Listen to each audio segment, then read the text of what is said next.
I come there and I find one small little thing sitting down, and I wonder, Dr. Nisha? She says, yes, Dr. Nisha.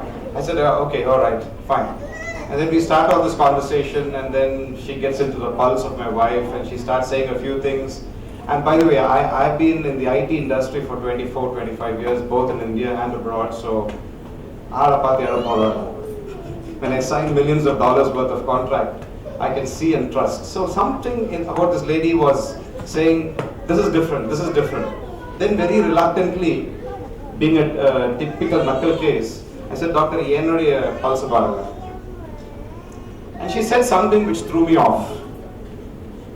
She said, you've not had sleep for more than 2 weeks. You've not slept for a long time. So I said, for how long?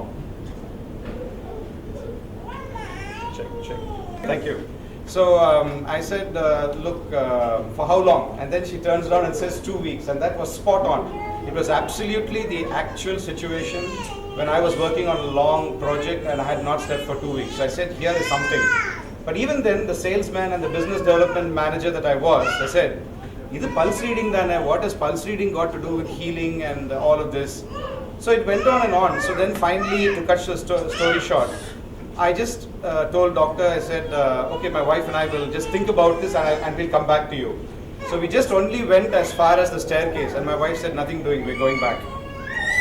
So I just listened to my wife. I'm a very good husband, right? So I always listen to her. And we went back, and 10 months later today, if I wish she is standing here by my side, no headaches. She was on 640 sugar, okay? And when she went to a doctor, she said, are you a ghost or a real person? 640, you should have fallen flat.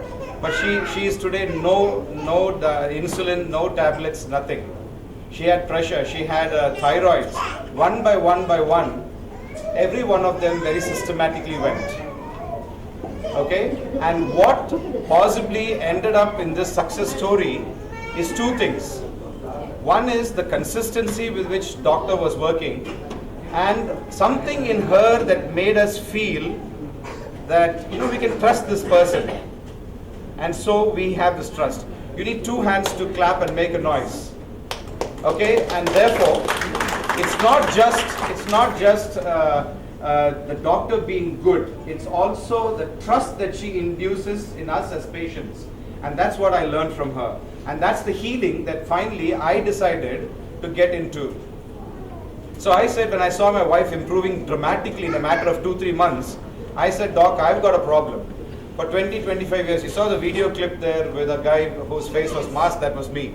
Okay, it was on a Sunday and I was caught unawares without shaving, so I said, please don't put my face on there. And so I went in for this. I've been suffering from gout, spending again a lot of money for 2 years thinking it's an orthopedic problem.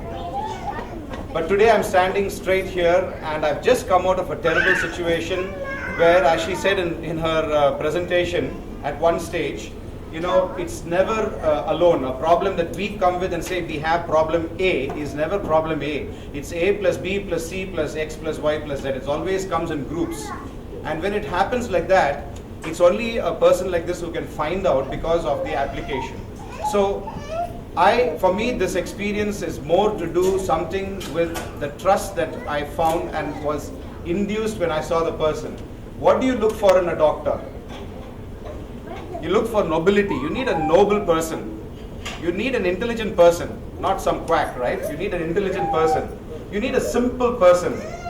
You need a hard-working person, someone who doesn't give up after 5 sessions, okay, but who keeps on going at it, okay? And then you need someone who is approachable. You need someone who is available. So let me repeat these words, 5 alphabets, if you followed me, and some of you are smiling, so I know you're with me. You need nobility in a doctor. You need intelligence in a doctor, N-I. You need simplicity, S. You need a hard-working person, H, for hardworking. And a person who's approachable and who is available, A. And that's Dr. Nisha. Okay?